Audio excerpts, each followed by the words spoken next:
안녕하세요. 대기업 시청자 그리고 이구산업 주주 여러분들 반갑습니다. 이구산업 관련해서 여러분들이 투자하시면서 알고 계셔야 되는 중요한 이슈와 주가 영향을 미칠 만한 요소들 전달해 드리고 있는 멘토 이진욱입니다. 자, 최근에 이구산업이 주가가 3거래일, 오늘까지 하면 거의 4거래일이죠. 4거래일 연속으로 주가 조정세가 나오고 있습니다. 주가의 조정이 나오고 있는 가장 큰 이유는 결국에는 이 구리 선물 가격을 또 얘기 안 할 수가 없을 것 같습니다. 이 구리 선물 가격이 하락함에 따라서 이 주가가 같이 좀 동행성을 보여주고 있습니다. 그래서 이렇게 구리 가격이 왜 그럼 도대체 하락이 나올까? 현재 뭐 구리 거품론까지 나온 상태거든요. 단기간에 주가가 그리고 구리 가격이 너무 많이 오르다 보니까 이제는 이 가격이 맞나 이런 의심들이 든다라는 거겠죠. 그래서 오늘은 제가 이 구리에 대한 거품론, 구리 가격이 하락이 왜 나왔는지 제가 좀 오늘 하나하나 파헤쳐가지고 여러분들에게 알려드릴 수 있는 시간 가져보도록 하겠습니다. 자, 오늘 영상 굉장히 중요한 거 많으니까 집중하시면서 가보도록 하죠. 자, 구리 가격 먼저 함께 보도록 하겠습니다. 결국에는 구리 관련주들이 지금 현재 조정세를 보이고 있는 이유는 현재 구리의 선물 가격이 하락을 하고 있기 때문이라고 우리가 보여집니다. 제가 앞전에 이 구리의 22년도 신고가를 넘어갔을 당시에 뭐라고 말씀드렸냐면 이 숏시키지 현상 때문에 주가가 단기적으로 현재 급등이 나오고 있다라고 설명을 드렸죠. 이렇게 신고가를 보통 달리다 보면 이제 위에 매물대가 없기 때문에 추가적으로 큰 상승이 나올 수 있을 거라는 기대감도 있지만 그만큼 바닥에서부터 단기간적으로 많이 올라왔기 때문에 이런 매도세 그리고 차익 매물에 대한 부분도 우리가 확인을 해봐야 된다라고 설명을 드렸습니다. 그래서 결국에는 이 구리 선물 가격의 하락으로 인해서 현재 구리들이 조정을 받고 있는데, 그러면 이 구리 가격의 하락이 왜 나왔을까? 이 부분을 오늘 좀 하나하나 보도록 할게요. 자, 구리 가격의 하락의 원인은 몇 가지가 있는데 그 중에서 가장 문제가 되고 있는 것이 바로 이 구리 재고량의 문제입니다. 자, 구리 가격 같은 경우에는 AI 열풍 그리고 이어서 데이터 센터 그리고 전력 인프라 문제까지 대두가 되면서 그에 따른 이 구리 소재이란 부분이 확산이 되면서 구리 가격 상승이 나왔었죠. 그리고 공급적인 측면으로 보게 되면 뭐 광산의 감산 소식들, 그 다음에 중국 제련소의 감산 소식들이 합치게 되면서 이 가격을 한층 더 끌어올리게 되는 계기가 됐었습니다. 근데 이 구리 가격에 대한 이런 전망과 현재 이 데이터 사이에서의 뭔가 문제가 있다라는 거죠. 그 데이터 사이가 바로 이 구리 재고량입니다. 그래서 이 구리 가격이 현재 실제 수요 대비해서 크게 웃돌고 있다라는 건데, 현재 상하이 선물 거래소의 구리 재고량에 따르게 되면 현재 29만 톤으로 집계가 됐습니다. 이는 작년 같은 기간에 보게 되면 약 14만 톤이었거든. 작년에 보게 되면 23년도 여기 5월 6월 달 보게 되면 약 14만 톤 요런 정도 됐었는데, 지금 같은 기간인데도 불구하고 지금 현재 재고량이 2배 이상 남았다라는 게 자체가 말이 안 된다. 이거는 수요 대비해서 가격이 너무 많이 올랐다라고 우리가 생각을 하는 거죠. 그래서 요게 이제 요 지표가 이제 LM이라고 해서 이제 런던 거래 지표고, 요게 이제 상하이 거래 지표거든요. 근데 이제 둘 다 재고량이 작년도 같은 기간 대비해서는 확연하게 지금 현재 LME 같은 경우도 거의 2배 가량 정도 재고량이 남아 있는 상태고, 현재 상하이 같은 경우에도 같은 기간 2배 정도 올라간 것을 봤을 때 이 재고량의 문제가 결국에는 수요 대비해서 가격이 너무 많이 올랐다라는 지표가 된다라는 거겠죠. 그리고 이제 두 번째 문제가 결국 재고에 대한 얘기가 될 것 같은데, 이 계절적 감소세가 나타나지 않는다는 거예요. 원래 이 구리 같은 경우에는 2분기가 강하게 재고가 소진되는 시점이거든요. 그래서 옛날부터 보게 되면 이렇게 1분기가 이렇게 겨울에는 보통 이게 뭐 건설이나 뭐 이런 데 투자가 덜 이루어지다 보니까 재고량이 확 늘다가 봄부터 이게 소진이 된단 말이에요. 여름까지 쭉 이렇게. 그래서 보통 이러한 차트 모양을 내고 있는데 다 같은 비슷한 모양을 내고 있죠. 그런데 중요한 것은 이제 2분기가 이제 1분기도 끝났고 2분기가 시작되는 이런 시점에서도 이 재고량이 줄고 있지 않다라는 것 자체가 특이하다라는 겁니다. 자, 그러면 이런 AI 열풍과 전망 속에서도 왜 구리 재고량은 감소하지 않을까?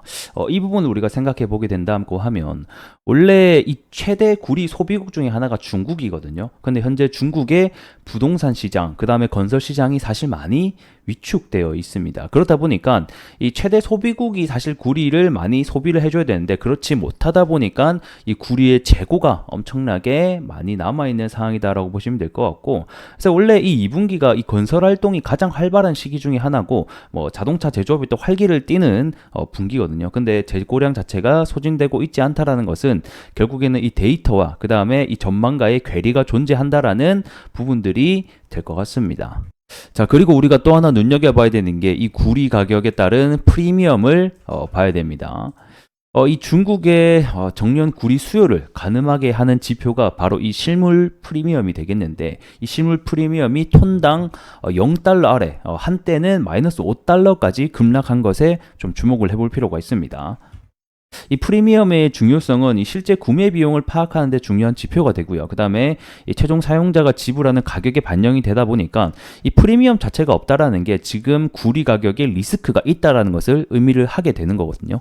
그래서 23년도 같은 기간에 봤을 때도 이 그래도 뭐 60달러 이런 식으로 톤당 프리미엄들이 붙었고, 22년도 원자재가 최고가로 급등했을 당시에는 100달러를 넘어가게 되는, 상회하게 되는까지 급등을 했었는데, 현재 이 구리 가격이 급등함에 따라서 프리미엄 자체가 0달러 마이너스까지 내려갔다라는 것은 확실히 리스크가 있다라는 반증이 되지 않나, 의미가 되지 않나, 이런 생각이 듭니다.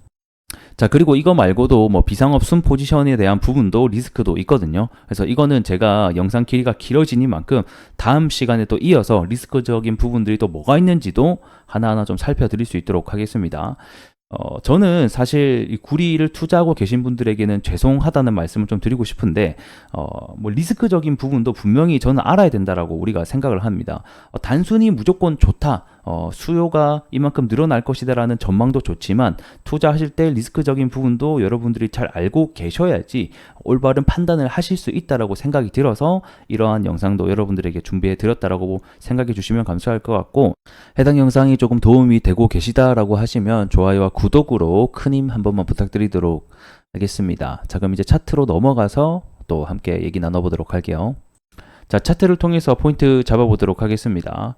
제가 요때 이제 하락이 나왔을 때 5월 21일 날 리뷰를 해드렸었는데, 그때 드렸던 말씀이 일단은 뭐 이구사는 뭐 지지 같은 거 중요하긴 한데, 구리 가격이 만약에 하락이 되면 언제든지 조정세는 나올 수 있다라고 설명을 드렸었고, 그 조정세가 나오게 된다라고 하면 이 노란색 선인 21선이 1차적인 지지선이 될 수 있다라고 설명까지 드렸습니다.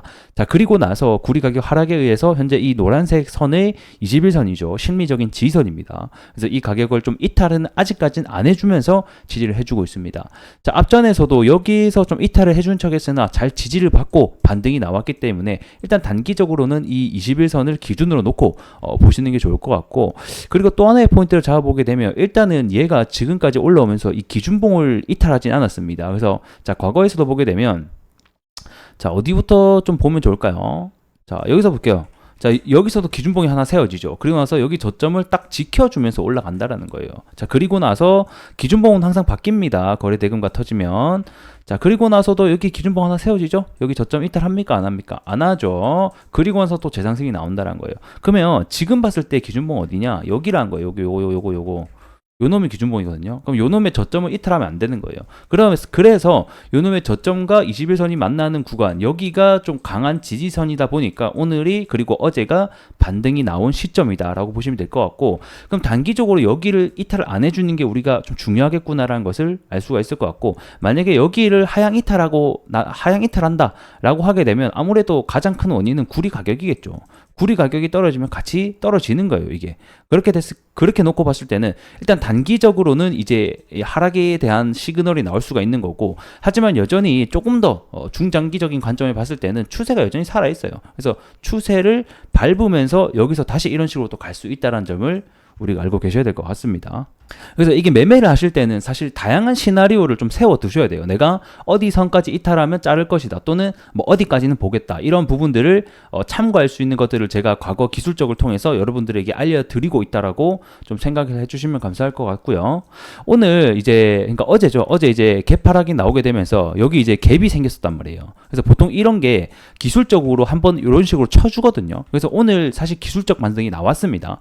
장 중간에 4%까지 갭 좀 메꿔주는 행위들이 나왔었고, 이제 앞으로는 이 갭을 한번 메꿔줬기 때문에 다시 한 번 더 이 단기적인 저항성을 뚫어내야지 다시 한 번 더 우리가 원하는 전고점 가격대를 만나볼 수 있을 것 같습니다. 그래서 현재는 구리 가격에 대한 조정으로 주가가 나왔지만 일단은 넘어야 될 산들이 조금 생겼다. 그리고 단기적으로는 여기 기준봉의 저점을 이탈 안 하는 것이 좋다라고 보시면 될 것 같고, 여기를 하방 이탈하고 한다라고 해서 추세 전체가 무너졌다라기보다는 단기적인 추세가 하락에 들어가게 되는 거고, 중장기적인 관점에 봤을 때는 여전히 추세가 진행되고 있다는 점도 참고해 보셨으면 좋겠습니다. 자, 오늘 영상은 여기서 마무리해 보도록 하겠고요. 전 또 다음 시간에 더 나은 내용으로 여러분들께 인사드릴 수 있도록 하겠습니다. 구독과 좋아요 한 번씩 부탁드리면서 다음 시간에 뵐게요.